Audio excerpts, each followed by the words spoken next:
أهلا ومرحبا بكم في قناة الجمال. نقدم لكم اليوم موضوع عن كيف تنقصين 5 كيلو جرام من وزنك شهريا. للفطار قومي بتناول نصف رغيف أسمر محشو بملعقتي طعام من اللبنة، أو شريحتي جبنة صفراء خالية الدسم، أو شريحتي حبش مع خضروات كالخيار والخس بالإضافة إلى حبة موز. أما للوجبة الخفيفة بين الإفطار والغداء قومي بتناول كوب من الحليب خالي الدسم، وباستطاعتك إضافة ملعقة من السكر والقهوة للكوب مع 3 حبات من التمر. أما الغداء فقومي بتناول صدر الدجاج مع الخضروات والسلطة، أو السمك المشوي مع الخضار والسلطة، أو 2 بيضة مسلوقة مع الخضروات والسلطة، أو شريحة من اللحم مع الخضروات والسلطة.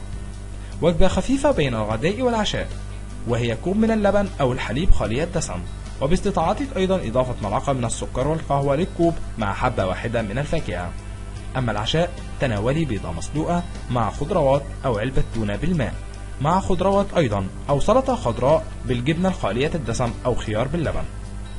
ننصحك بشرب 2 لتر من الماء يوميا، ومحاولة المشي 3 أيام في الأسبوع، بالإضافة لشرب الشاي الأخضر، وترك فترة ما بين ساعتين بين الوجبة والأخرى.